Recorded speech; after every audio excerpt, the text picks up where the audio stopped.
Shrimp farmers కి స్వాగతం. ప్రస్తుతం మనం వింటర్ సీజన్ ప్రారంభంలో ఉన్నాం. ఈ చల్లటి వాతావరణం మన రొయ్యల సాగుకు ఒక పెద్ద ఛాలెంజ్. వింటర్ సీజన్ అనగానే ఆక్వా రైతుల్లో ఒక సహజమైన భయం కనిపిస్తుంది. ఎందుకంటే ఈ సమయంలో రొయ్యలు తినే పరిమాణం తగ్గటం, వాటర్ పారామీటర్స్ మారిపోవటం, తెల్లవారుజామున డీఓ పడిపోవటం మరియు వ్యాధుల విజృంభణ వంటి సమస్యల వల్ల. ఈ మార్పులు ఎక్కడ మొదలవుతాయి, వాటిని ఎలా నియంత్రించాలి మరియు నష్టం రాకుండా మీ పెట్టుబడిని కాపాడుకోవాలి అంటే మీరు ఖచ్చితంగా తీసుకోవాల్సిన జాగ్రత్తలను ఈ వీడియోలో వివరంగా చూద్దాం. చలి ప్రభావం మొదట పడేది రొయ్యల మెటబాలిజం పైనే. నీటి ఉష్ణోగ్రత 25 డిగ్రీల సెల్సియస్ కంటే తక్కువగా ఉన్నప్పుడు రొయ్యల జీర్ణక్రియ మరియు శరీర కార్యకలాపాలు నెమ్మదిస్తాయి. దీనివల్ల అవి తినే పరిమాణం తగ్గుతుంది. ఫార్మర్ సాధారణ ఫీడ్ మోతాదునే కొనసాగిస్తే రొయ్యలు తినకుండా మిగిలిపోయిన ఫీడ్ అడుగున చేరి నీటిని కుళ్లిపోయేలా చేస్తుంది. ఈ కుళ్లిన నీరు అమోనియా లెవెల్స్ పెంచి రొయ్యలకు అధిక స్ట్రెస్ ను కలుగజేస్తుంది. ఇది వింటర్ లో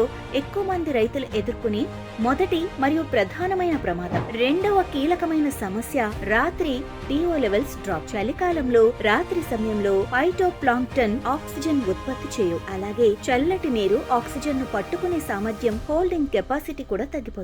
దీనికి తోడు చెరువు అడుగున ఉన్న బయోమాస్ నిరంతరం ఆక్సిజన్ ను వినియోగిస్తుంది. ఫలితంగా తెల్లవారుజామున డిఓ స్థాయిలు భారీగా పడిపోతాయి. దీనికి పరిష్కారం రాత్రంతా ఏరేటర్లను ఆన్ లో ఉంచడం తప్పనిసరి. ప్రతిరోజు ఉదయం డిఓ చెక్ చేయడం ద్వారా మీరు సమస్యలను ముందుగానే గుర్తించి నివారించవచ్చు. మూడవ అంశం ఫీడింగ్ సర్దుబాటు. చలిలో రొయ్యలు తినే వేగం తగ్గుతుంది కాబట్టి ఫీడింగ్ పరిమాణాన్ని ఖచ్చితంగా సర్దుబాటు చేయాలి. ఫీడ్ ట్రేల ఆధారంగా మాత్రమే ఫీడ్ మోతాదును సవరించండి. ఫీడ్ వేస్టేజ్ నీటి స్టెబిలిటీని దెబ్బతీస్తుంది. రొయ్యల యాక్టివిటీ తక్కువగా ఉండే రాత్రి సమయంలో ఫీడ్ మోతాదును తగ్గించడం లేదా తాత్కాలికంగా ఆపటం సరైన నిర్ణయం. నాలుగవది వాటర్ క్వాలిటీ మానిటరింగ్. వింటర్ లో నీరు చాలా సెన్సిటివ్ అవుతుంది. pH, DO, నీటి రంగు వంటి పారామీటర్లు వేగంగా మారే అవకాశం ఉంటుంది. అందుకే ప్రతి 2 రోజులకు pH మరియు DO టెస్టులు చేయాలి. అలాగే వారానికి ఒకసారి అమోనియా మరియు నైట్రేట్ స్థాయిలను తప్పక చెక్ చేయాలి. ఒకవేళ నీరు మసకబారితే ఎక్కువగా వాటర్ చేంజ్ చేయకుండా కేవలం 10% నుండి 15% మాత్రమే మార్చడం ద్వారా చెరువు స్థిరత్వాన్ని కాపాడుకోవచ్చు. ఐదవ ముఖ్యమైన అంశం మినరల్స్ నిర్వహణ. చల్లటి నీటిలో మినరల్స్ అబ్సార్ప్షన్ తగ్గిపోవడంతో మౌల్టింగ్ సరిగా జరగదు. షెల్ సాఫ్ట్ అవుతుంది.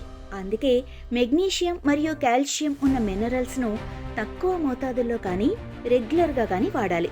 ఇది రొయ్యల మౌల్టింగ్ సైకిల్ ను స్టేబుల్ గా ఉంచడానికి మరియు గ్రోత్ ను ప్రోత్సహించడానికి సహాయపడుతుంది. చివరిగా వాటర్ కలర్ స్థిరత్వం. వింటర్ లో నీటి రంగు మసకగా లేదా పసుపు రంగులోకి మారటం సర్వసాధారణం. ఇది ఫైటోప్లాంక్టన్ డెత్ ను సూచిస్తుంది.